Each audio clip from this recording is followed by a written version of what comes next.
Hello అండి, నమస్తే. Welcome back to our channel. ఇండియాలో 30 సంవత్సరాల లోపు వయసు ఉన్నవారు 65% ఉన్నారు. కానీ మన లోక్సభలో ఎంపీల వయసు ఎంతో తెలుసా?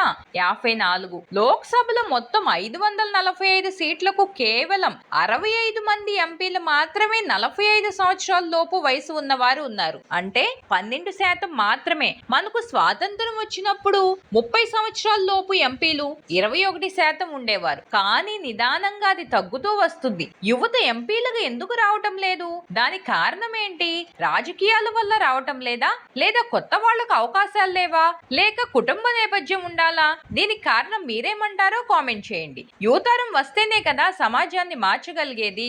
రోజు రోజుకి ప్రపంచం ఎంతో ముందుకు వెళ్తుంది. యువతరం వస్తే విద్యా వ్యవస్థను మార్చవచ్చు, మౌలిక సదుపాయాలను మార్చవచ్చు. కానీ రాజకీయాల్లో యువతకు ఎందుకు తక్కువ అవకాశాలు ఉన్నాయి? ప్రస్తుతం యువతను ర్యాలీలకు, నినాదాలు చేయటానికి, నిరసనలకు మాత్రమే వాడుకుంటున్నారు. యూత్ ఉన్నారు కదా అని మీరు అనొచ్చు. కానీ వాళ్ళకు ఏదో ఒక రాజకీయ నేపథ్యం ఉండటం, లేదా వాళ్ళ తండ్రి లేదా తల్లి రాజకీయాల్లో ఉండటం జరిగి ఉంటుంది. ఇంకా చెప్పాలంటే ప్రస్తుతం రాజకీయాల్లోకి రావాలంటే ఏదైనా క్రిమినల్ అయి ఉండాలి, లేదా సంబంధాలు ఉండి ఉండాలి. ఈ వీడియోని కంటిన్యూ చేసే ముందు ఎవరైనా కొత్త వాళ్ళు కనుక మన ఛానల్ ని చూస్తూ ఉంటే దయచేసి సబ్స్క్రైబ్ చేసుకోండి. చిన్న ఛానల్ అని చులకనగా చూడకండి. పెద్ద ఛానల్ కి ఏమాత్రం తగ్గకుండా ఉండే వీడియోలను అందిస్తా. ఓకే, ప్రస్తుతం రాజకీయం అలా ఉంది. ఈ విధానం భవిష్యత్తులో మారుతుందా?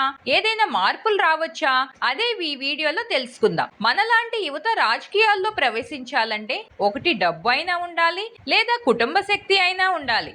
అప్పుడే మనలాంటి యువత రాజకీయాలకు రాగలరు. ప్రస్తుతం భారత రాజకీయం ఒక కుటుంబ వ్యాపారంలా నడుస్తుంది. తల్లిదండ్రులు తమ సీట్లను తమ కుమారులకు అందిస్తూ వెళ్తున్నారు. దీనికి పెద్ద ఉదాహరణ రాహుల్ గాంధీ. మన పార్టీలో రాహుల్ గాంధీ 4వ తరం వారసుడు. ఇంకా కాంగ్రెస్ పార్టీని నడుపుతున్నాడు. కాంగ్రెస్ ఒక్కటే కాదు, తమిళనాడులో డిఎంకే కరుణానిధి పార్టీ, మన ఆంధ్రప్రదేశ్ లో అయితే చెప్పాల్సిన పని కూడా లేదు. బీజేపీ నాన్ డైనస్టిక్ పార్టీ అని చెప్పిన 15% ఎంపీలు కుటుంబం నుంచే వచ్చారు. కాంగ్రెస్ లో 40% ఉంది. కుటుంబం నుండి వచ్చిన వీళ్ళందరూ ప్రతిభావంతులు అనుకుంటున్నారా?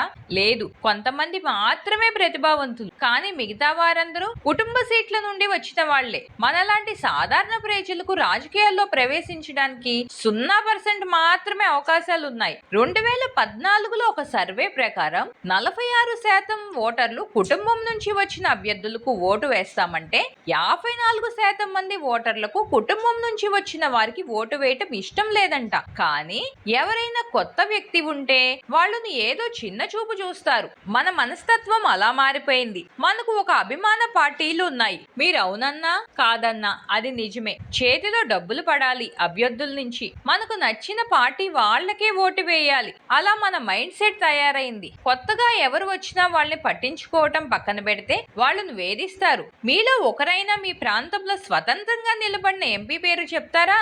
చెప్పలేరు. ఎందుకంటే చెప్పానుగా, మనం పట్టించుకోమసలా. మనకు అభిమాన పార్టీలు ఉన్నాయి కదా, కుటుంబం నుంచి పోటీ చేసే వాళ్ళు ఉన్నారు కదా, వాళ్ళకే వేస్తాం. లేదంటే డబ్బులు పెట్టి ఖర్చు పెట్టే వాళ్ళు ఉంటారు కదా, అలాంటి వాళ్ళకే వేస్తాం. మనకు కావాల్సింది ఎవరు? ఎక్కువ పథకాలు ఇస్తారు, ఎవరు ఎక్కువ డబ్బులు ఇస్తారది మాత్రమే. కొంతమంది మాత్రమే చూసి ఎవరైతే సరైన వారో అని మనకు ఆలోచించి ఓటు వేస్తాం. నా స్నేహితులే చాలా మంది ఉన్నారు. వాళ్లకు వాళ్ళు ఎంపీ అభ్యర్థులు కూడా తెలియదు, కానీ గుడ్డిగా వెళ్లి వాళ్ళ పార్టీకి ఓటు వేస్తారు. ఇలా ఉంటే కొత్త తరం ఎందుకు వస్తుంది? సమాజం ఎప్పుడు మారుస్తారు? ప్రస్తుతం 50% మంది ఎంపీలు ఏదో ఒక క్రిమినల్ కేసులో ఉన్నారు. 2015లో కాంగ్రెస్ అయితే బహిరంగంగా ఒక ప్రకటన ఇచ్చింది. గెలిచే అవకాశం మరియు విశ్వాసం కూడా చూస్తాం. అంటే కుటుంబ రాజకీయాలు. బీజేపీ వాళ్ళు కూడా మేము వంశపారంపర్య రాజకీయ చేయము అని చెప్తూనే 2014లో ఏకంగా 80% సీట్ కుటుంబ నేపథ్యం ఉన్న వాళ్ళకే ఇచ్చింది. వీళ్ళందరూ ఇంత ధైర్యంగా ఎందుకున్నారంటే కారణం అది. అభ్యర్థి గుర్తింపు కాదు, పార్టీ గుర్తు. దీని గురించే మోదీ గత సంవత్సరం చెప్పారు, ఏ కుటుంబం మద్దతు లేకుండా లోక్సభకు యువతను తీసుకురావాలి అని.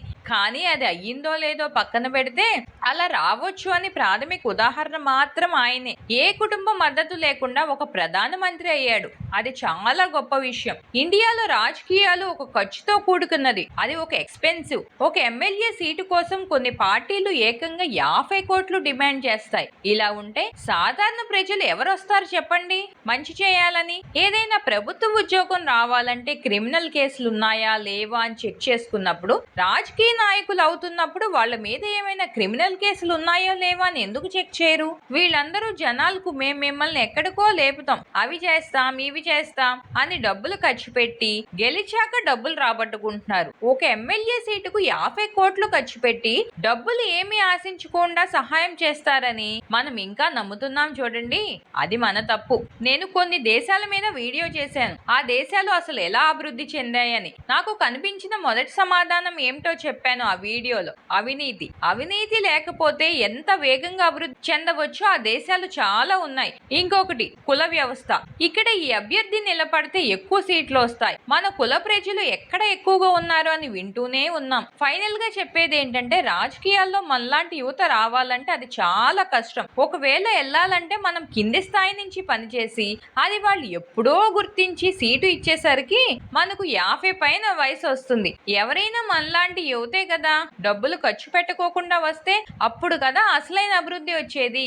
ఏ డబ్బులు ఆశించకుండా కులాన్ని, కుటుంబ నేపథ్యాన్ని, పార్టీ గుర్తును చూడకుండా ఓటు వేస్తే ఎన్నో మార్పులు వస్తాయి. కానీ అది జరగటం కుదరని పని. అలా జరగాలంటే ఏం చేయాలో మీరే చెప్పండి కామెంట్స్ ద్వారా. వీడియో నచ్చినట్లయితే లైక్ చేయండి, షేర్ చేయండి, సబ్స్క్రైబ్ చేయండి. Thanks for watching.